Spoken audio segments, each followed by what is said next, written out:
DB Harun কোথায়? দেশ ছেড়েছেন নাকি কোথাও আত্মগোপনে আছেন?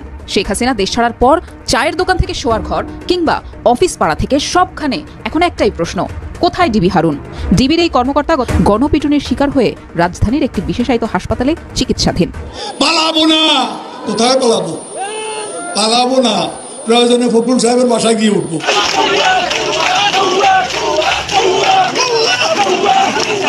আওয়ামী লীগের সাধারণ সম্পাদক ওবায়দুল কাদের গ্রেফতার হয়েছেন। যশোর থেকে তাকে গ্রেফতার করা হয়েছে বলেও জানান অনেক। গণঅভ্যুত্থানের পর বিএনপির এক শীর্ষ নেতার সঙ্গে যোগাযোগের চেষ্টা করছেন আলোচিত পুলিশ কর্মকর্তা হারুন অর রশিদ। আত্মগোপনে থেকে তিনি প্রবাসী এক বিএনপির নেতার সঙ্গে যোগাযোগ করেন। ওই বিএনপির নেতাকে তিনি যে কোনো মূল্যে বিএনপির ওই শীর্ষ নেতার সঙ্গে যোগাযোগ করিয়ে দিতে বলেন। সংখ্যালঘু নিয়ে ষড়যন্ত্রের আগুন নিভিয়ে দিলেন সেনাপ্রধান।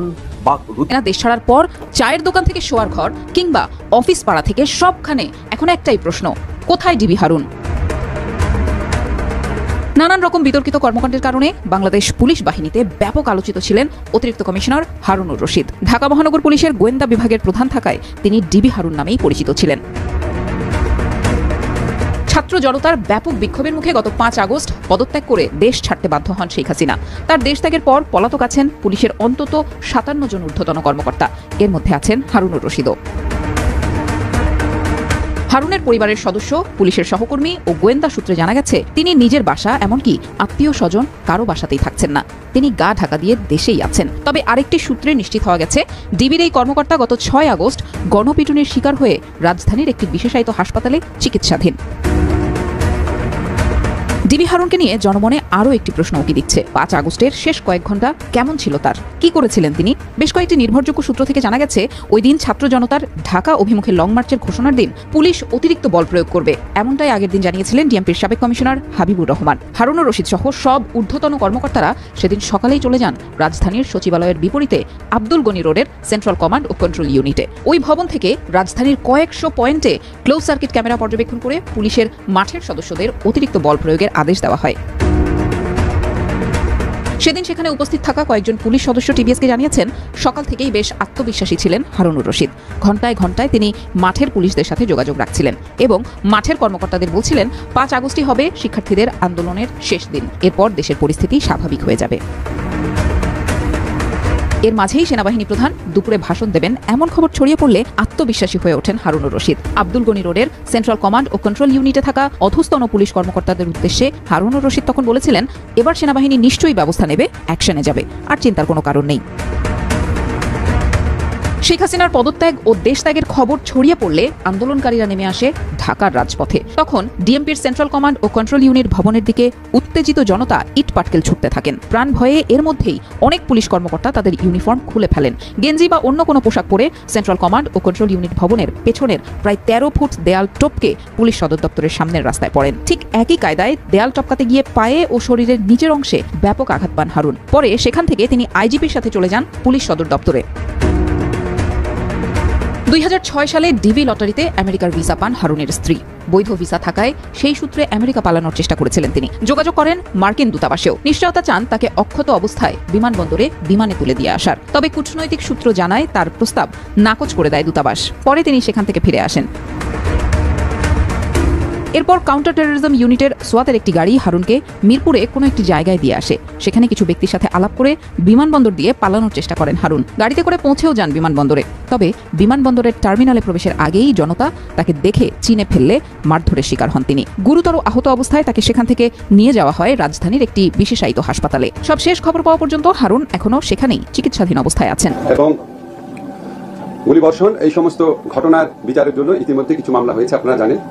এবং আমরা নিজেরা রাজপথে থাকা বিভিন্ন ছাত্র সংগঠন, বিভিন্ন মানবাধিকার সংগঠন, জনগণের বিভিন্ন গোষ্ঠী দাবি করেছেন যে এটাকে মানবতা বিরোধী অপরাধ হিসাবে এটা বিচার করার স্কোপ আছে কিনা। আমরা সেটা খতিয়ে দেখেছি। আপনাদেরকে আমরা বলতে চাই 1973 সনে যে ইন্টারন্যাশনাল ক্রাইম ট্রাইব্যুনাল অ্যাক্ট আছে, যেটা পরে 2009 এবং 13তে সংশোধনী হয়েছে, সেই আইনে আমরা জুলাই গণহত্যা বলতে আমি অগাস্টের প্রথম 5 দিনের গণহত্যার কথা বোঝাচ্ছি।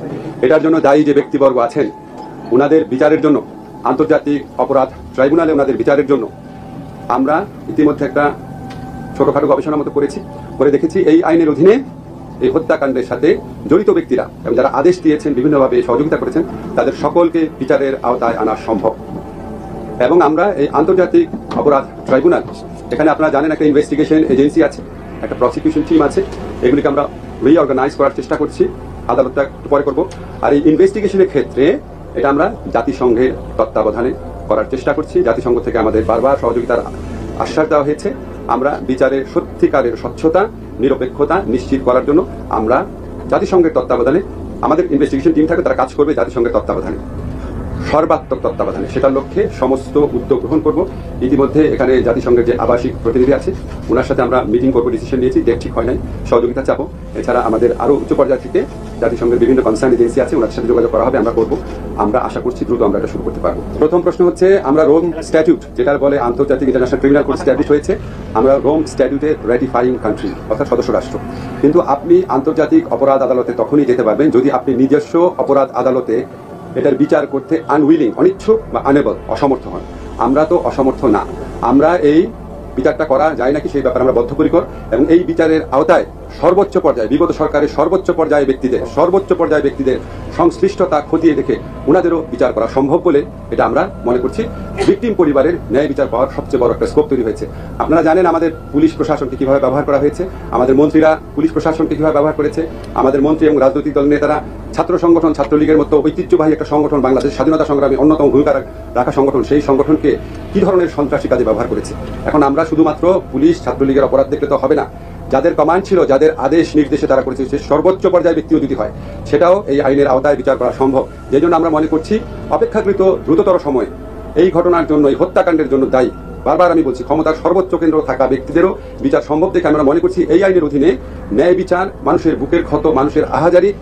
আমরা যখন এখনো, আপনারা সবাই জানেন, আমরা এখনো যখন এই মুগ্ধের ছবিটা দেখি, আবু সাইদের ঘটনাগুলো দেখি, আমি আর বলতে চাই না, এগুলি এখন আমাদের বুকে হাহাকার করে ওঠে। তো ওনাদের সবার এই ন্যায় বিচার নিশ্চিত করার জন্য শুধু যে পুলিশ বা ছাত্রলীগের যারা হুকুম পালন করেছে তাদের বিচার না, এটার সাথে জড়িত সবার বিচার এই আইনের আওতায় আনা সম্ভব। আইসিটিতে বিচারের উদ্যোগ না হবে এটা ক্যাটাগরিক্যালি বলতে পারেন। ক্যাটাগরিক্যালি সময়ের 1 ফুট, অসময়ের 10 ফুট। অনেক বলছি প্রত্যেকটা ভিডিওতে, আমার কথা তো আর শুনতো না, বরঞ্চ এই বলার কারণে 5 বছর দেশেই যাইতে পারি নাই। নানান ধরনের বিভাগীয় ইনভেস্টিগেশন, মন্ত্রিপরিষদ থেকে চিঠি, ডিবির অত্যাচার, স্থানীয় লোকাল পুলিশকে ব্যবহার করে যথেষ্ট হয়রানির শিকার হয়েছিলাম। কিন্তু দেখেন আমার ওই কথাগুলা আজকে কতটুকু বাস্তব হয়ে গেল। আজকে বাংলাদেশের সাবেক প্রধানমন্ত্রী শেখ হাসিনার নামে একদিনে মামলার বন্যা ছয়ে গেছে। আর এই মুহূর্তে যিনি আমাদের আইন উপদেষ্টা আছেন, বা এই মুহূর্তে যিনি কাজ করছেন, ডক্টর আসিফ নজরুল স্যার, তিনি যেই ভাষায় কথা বলছেন, বাংলাদেশের মানুষ যেই ভাষায় কথা বলছে, আরে বেগম খালেদা জিয়ার নিয়ে আমি 101 বার আমার ভিডিওতে বলছি, ওনারা মিনিমাম লেভেলে চিকিৎসা করার জন্য বিদেশে যাওয়ার অনুমতি দেন নেত্রী, কিন্তু কে শুনছে কার কথা? আনিসুলক বলছে এটা সুযোগ নাই। তা আজকে তোমার অবস্থা কি আনিসুলক? আর নেত্রীর নামে আজকে যতগুলো মামলা হয়েছে, এই মামলাগুলার সঠিক বিচারও হবে। ইভেন এমনও দেখতে পারি যে ভারত সরকার পরিস্থিতি খারাপ যদি দেখেই, অলরেডি বাংলাদেশ সরকার থেকে কিন্তু একটা ব্রিফিং গেছে, শেখ হাসিনাকে বাংলাদেশে পাঠাইও দিতে পারে। কারণ ভারত বাংলাদেশের যে দ্বিপাক্ষিক চুক্তিগুলো আছে বা কূটনীতির যে কিছু রুলস আছে, সেই রুলসে কিন্তু ভারত শেখ হাসিনাকে বাংলাদেশে পাঠাতে বাধ্য। এখন ভারত কি এটা নিয়ে রিস্ক নিবে নাকি নিবে না? আসুন দেখি কি মামলাগুলো হয়েছে।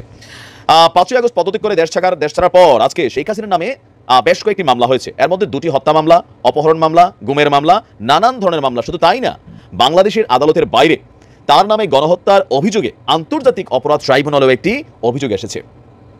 সেই আন্তর্জাতিক অপরাধ ট্রাইব্যুনাল যেটা তৈরি করা হয়েছিল, আজকে সেই ট্রাইব্যুনালেই আজকে আপনি নিজে অপরাধীর কাঠগড়া দাঁড়াই গেছেন। দর্শক, জুলাই এবং আগস্ট মাসে ছাত্র জনতা গণ আন্দোলনে রাজধানীর মিরপুর কলেজ ছাত্র ফয়জল হোসেন রাজন নিহতের ঘটনায় শেখ হাসিনা সহ 24 জনের নামে হত্যা মামলা হয়েছে। সিএমএম আদালতে মামলাটি করা হয়েছে। আর এই মামলাটির অন্যতম আসামিদের মধ্যে নাম আছে সালমান এফ রহমান, আটক হয়ে গেছে, স্বরাষ্ট্রমন্ত্রী কালামাগুর, আসাদুজ্জামান, সাবেক আইনমন্ত্রী আনিসুলক, কাফরুল থানাকে মামলাটি এজাহার হিসেবে নেওয়ার নির্দেশ দিয়েছে আদালত।